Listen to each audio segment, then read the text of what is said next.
মানুষের জীবনে যে কখন কোন পরিস্থিতি আসে সেটা কিন্তু মানুষ আগে থেকে জানতে পারে না। যদি জানতে পারত তাহলে কিন্তু মানুষ আগে থেকে প্রস্তুতি নিতে পারত। এই দেখো বন্ধুরা, আজকে সকাল সকাল চলে এসেছি নবদ্বীপ স্টেশনে। স্টেশনে ঘড়িতে দেখো বেজে গেছে সকাল 7:46। আর আজকে আমি ঘুম থেকে উঠেছি ভোর 5টায়। 5টায় ঘুম থেকে উঠে ঘরে বাসি কাজকর্ম সেরে স্নান করে পুজো দিয়ে তারপর দেখো রেডি হয়ে চলে এসেছি স্টেশনে।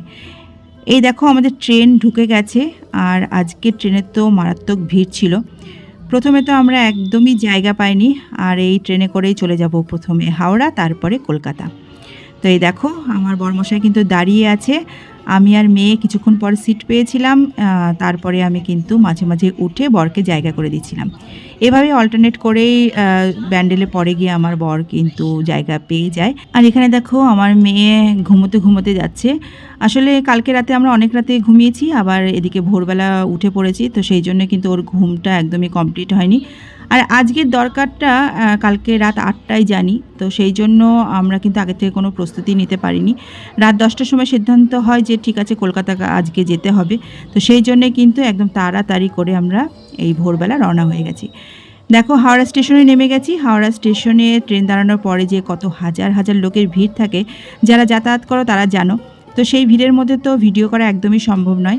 এখানে দেখো আমি যেখানে ভিডিও করছি সেটা কিন্তু অনেকটাই ফাঁকা জায়গা, কারণ আমরা হাওড়া স্টেশন থেকে এখন বেরিয়ে যাচ্ছি বাইরের দিকে। তো বন্ধুরা দেখো এখন চলে এসেছি মেট্রো স্টেশনে। এই গঙ্গার নিচে মেট্রোটা হওয়ার পরে আমি কিন্তু একবারও কলকাতায় আসিনি, তার আগে কয়েকবার এসেছি। তো সেই জন্য আজকে বড়মশাই বললো চলো মেট্রো করে আজকে তোমাদেরকে নিয়ে যাব।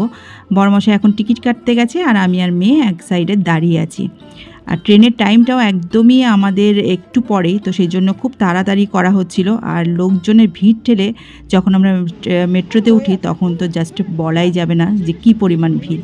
এই দেখো আমরা কিন্তু মেট্রো থেকে নেমে গেছি, বা পাশে দেখতে পাচ্ছ মেট্রো ট্রেন এখনও দাঁড়িয়ে আছে, মানে এখনই ছেড়ে দেবে। তো আমরা নেমে গেছি মহাকরণে। মাত্র একটা স্টেশন, গঙ্গার নিচ দিয়ে জাস্ট এলাম। মেট্রো স্টেশন থেকে বের হয়ে এখন দেখো আমরা চলে এসেছি বাস রাস্তায়। আমরা যাচ্ছি এখন হাইকোর্ট চত্বরে, কারণ ওই চত্বরেই আমাদের কাজটা আছে। তো কাজ করতে কিন্তু বেশিটা সময় লাগেনি, তবে আজকে কলকাতায় ছিল ভীষণ বৃষ্টি। এত বৃষ্টির মধ্যেও আমরা ছাতা মাথায় দিয়ে আমাদের গন্তব্যে পৌঁছে গেছিলাম, এবং তাড়াতাড়ি আমাদের কাজটাও হয়ে যায়। কাজটা করার পরপরই আমরা কিন্তু বাসে করে হাওড়া স্টেশনে আসি। আসলে যাওয়ার সময় আমরা মেট্রোতে করে যাওয়ার জন্য আমাদের অনেকটা হাঁটতে হয়েছিল, কিন্তু হাইকোর্টের সামনে থেকে যেহেতু আমরা বাস পেয়ে গেছিলাম, তাই আসার সময় কিন্তু আমরা বাসে করে হাওড়া স্টেশনে চলে যাই। স্টেশনে আসার পর আমরা স্টেশনের বাইরের দোকান থেকে খেয়ে নিই ছোলে ভাটুরে। ছোলে ভাটুরে খেতে আমারও যেমন ভালো লাগে তেমনি আমার মেয়েরও ভালো লাগে। যতবার কলকাতায় আসি আমি কিন্তু এই স্টেশনের বাইরে একটা দোকান আছে, সেই দোকানের ওই ছোলে ভাটুরেটা একদম মিস করি না। আর সেই জন্য ভাত খাওয়ার আমাদের প্রয়োজন হয়নি, আর ট্রেনটাও যেহেতু আমাদের কাছাকাছি সময়ে ছিল, সেই জন্য আমরা কিন্তু আর ভাত খাই না।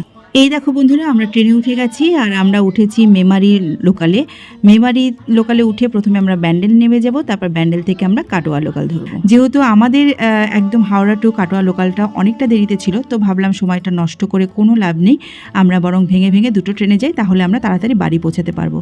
এদিকে বৃষ্টিতে তো সারাদিন নাজেহাল অবস্থা, একটু একটু ভিজেও গেছি, যদিও ছাতা মাথায় দিয়ে গেছি সব জায়গায়, তবুও তো হাত পা তো ভিজেই যায়। তো দেখো যে ট্রেনটা আমাদের ছেড়ে দিয়েছে, আর আমরা কিন্তু ট্রেনে যথেষ্ট ফাঁকা ফাঁকায় চলে এসেছিলাম। তো ট্রেনে বসে বসে আমরা তিনজনে মোবাইলে লুডো খেলছিলাম, তার জন্য কিন্তু কখন আমরা ব্যান্ডেল পৌঁছে গেছি নিজেরাও বুঝতে পারিনি, মানে একদম সময়টা খুব ভালোভাবে কেটে গেছিলো। আর এই যে এখন দেখো আমি ট্রেনের বাইরেটা একটু ভিডিও করছি, আর মেয়ে দেখো এখানে ঘুমোচ্ছে। আর এটা কিন্তু আমাদের ব্যান্ডেল টু কাটোয়া লোকালের ভিডিও। তো আমাদের দ্বিতীয় ট্রেনে আমরা উঠে গেছি, এবং খুব তাড়াতাড়ি নবদ্বীপেও আমরা পৌঁছে যাব। এই দেখো বন্ধুরা, এটা হচ্ছে বাড়িতে আসার পরে। বাড়িতে এসে দেখতে পাচ্ছ আকাশের কি অবস্থা। নবদ্বীপেও সারাদিন প্রচুর প্রচুর প্রচুর বৃষ্টি হয়েছে, কেননা যখন টোটোতে করে এলাম তখন দেখলাম রাস্তাতে যথেষ্ট জল জমেছে আশেপাশে অনেক জায়গায়। তো বাড়ি এসে তো ভাত চাপিয়ে দিয়েছি, একদম এসেই ফ্রেশ হয়ে গেছি, স্নান টান করে ভাত বসিয়ে দিয়েছি। আর ভাতটা আজকে কী খাবো বলো, এসে তো আর অনেক কিছু রান্না করা সম্ভব না, ঘরে ডিম ছিল। তো এই দেখো মুসুর ডাল সেদ্ধ করে নিয়েছি, আর এখানে ডিম ভাজা করব, আর ওদিকে ভাত কিন্তু আমি নামিয়ে দিয়েছি। তো ডিমের অমলেট, আলু সেদ্ধ ডাল সেদ্ধ এই ছিল আমাদের খাওয়া। আর এই খাওয়াটাই এই সারাদিন খিদের পেটে এসে খেতে এত অমৃতের মতো লেগেছিল, সেটা আর তোমাদের কী বলবো। যেহেতু বাড়ি ফিরতে ফিরতে বিকেল 4:30 বেজে গেছিলো, তাই খাওয়া দাওয়া করে উঠতে উঠতে কিন্তু সন্ধ্যা হয়ে গেছিলো।